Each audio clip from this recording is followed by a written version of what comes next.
আজকে আপনাদের সবার সাথে একটা সত্যি কথা বলতে আসছি। আপনারা সবাই যে আমাকে ভিডিওতে মাঝে মাঝে বলেন, ভারজান আপু এত জোরে জোরে চিৎকার করে কেন কথা বলেন? জানেন কেন কথা বলি? আমি কিন্তু এত জোরে জোরে কখনো কথা বলতাম না। কেন কথা বলি? যে পিছের মানুষটা দেখতেছে না, এর জন্য এত জোরে জোরে কথা বলি। কারণ আস্তে কথা বলে তো আমার জামাইয়ের কানে যায় না। আর আমার জামাইয়ের একটা কথা একবার কইলে হয় না, মিনিমাম 50 বার একটা কথা কইতে, মিনিমাম। দেখেন আপনাদের সামনে প্রমাণ। এই যে নিফরা শোনা কতক্ষণ ধরে তার বাবার ডাকতেছে, একটা বারও সে শুনতেছে না, তার মতো করে ব্যস্ত। কারণ তার কোনো কান দেয় জানা। আমি যখন চিৎকার চেঁচামেচি করবো, বাসাটা আলগি দিয়া তুলমু, তখন তার কানে যাবে। এর আগে কোনো কথাই তার কানে জানা। এই না বোনাবো, তোমার যে নিফরা ডাকতেছে সন্তান শোনো যে, এই নেবো তোমার নিফরা ডাকতেছে তো, দেখছেন দেখছেন? এটা কি আমার কম সাউন্ড? এখন আরো সাউন্ড বাড়াইতে হবো, নাইলে শুনবে না। এখন দেখবেন ঠিকই শুনবো যখন আরো সাউন্ড বাড়াবো। আমার সাউন্ডটা কিন্তু কম না। এখন দেখবেন, এই নেবো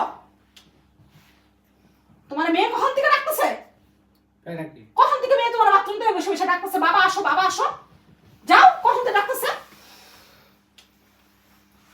এখন দেখছেন, এখন দেখছেন? এই যে যে চিৎকার করে কথা বললাম তেই শুনলো। এখন বুঝেন আপনারা যে আমাকে বলেন আমি কেন চিৎকার করে কথা বললাম, এই যে তার প্রমাণ। যে এর সাথে থাকতে থাকতে চিৎকার করে কথা বলতে বলতে এখন 9 বছর ধরে খালি চিৎকার করে কথা বলি।